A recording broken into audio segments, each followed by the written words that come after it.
Why is the fuel prices in California so darn high? I'm going to tell you about it.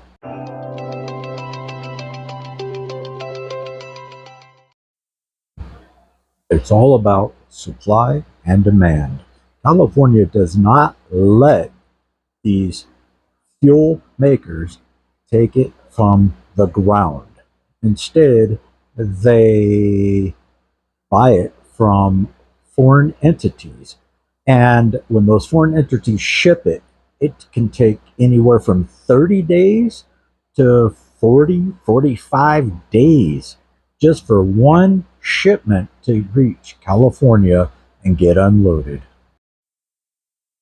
Look, it's no secret that California's people in office in Sacramento voted to close down two oil refineries because they don't want any more oil manufactured here in California. When these two refineries closed down, over 100,000 people are expected to lose their jobs forever. California has no pipelines coming into California from either other countries, as of Mexico or Canada, or other states surrounding us. We are an energy efficient state, whatever that means. We have to rely up on crude oil shipped, like I said, overseas. And a lot of our oil comes from Iraq.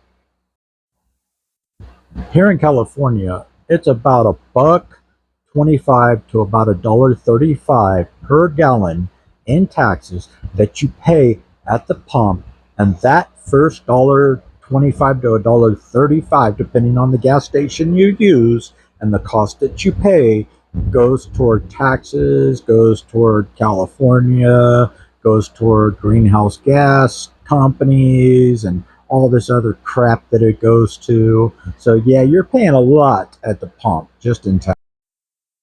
Also in California, the cost that manufacturers have to pay to keep their manufacturing company open and pumping oil and making all these gasolines is a huge cost to that manufacturer. Electricity costs in California is out the roof. People that live in their homes can't even afford it during the summer. There's a whole bunch of taxes, that the extra taxes they have to pay to California. So the number is astronomically expensive beyond people's comprehension of what these manufacturers have to pay.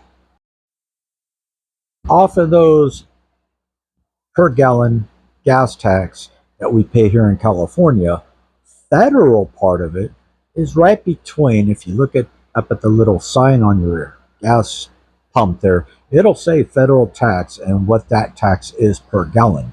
And the last time I've seen it, I swear it was like 25 to 27 cents per gallon federal tax.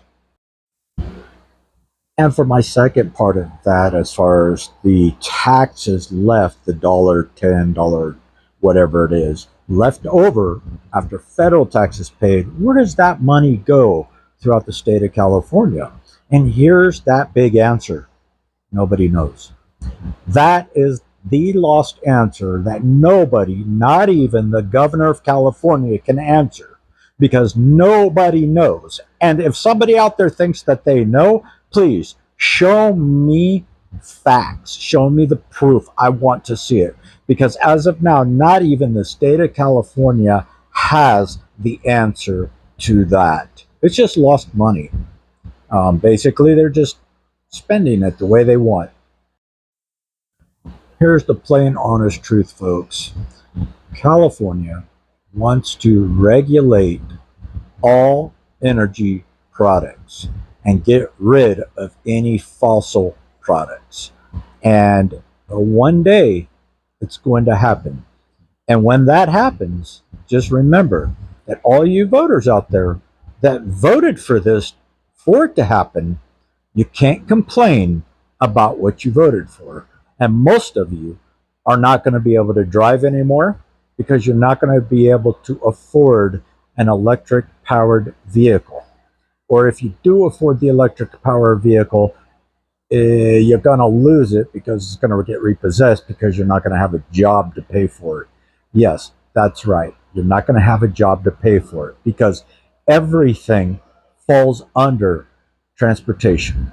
And without transportation, most people wouldn't be able to work in the state of California because basically you need a vehicle to get to and from work in California, living in most places because it is so far. Your jobs are so far from where you live that transportation, you would have to catch transportation like 3 hours early just to get to your job. And then after work, it would take you 3 hours or longer to get home, not being worth taking transportation.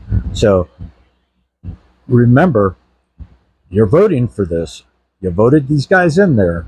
You're voting governors in there that shouldn't be in there. And I'm not going to pay for it. You're going to pay for it. You young generation, you guys are the ones that are screwing your own future by the way you think, the way you vote, and for not being able to look for the facts and add it all up before you say something or do something like voting. Thanks for listening.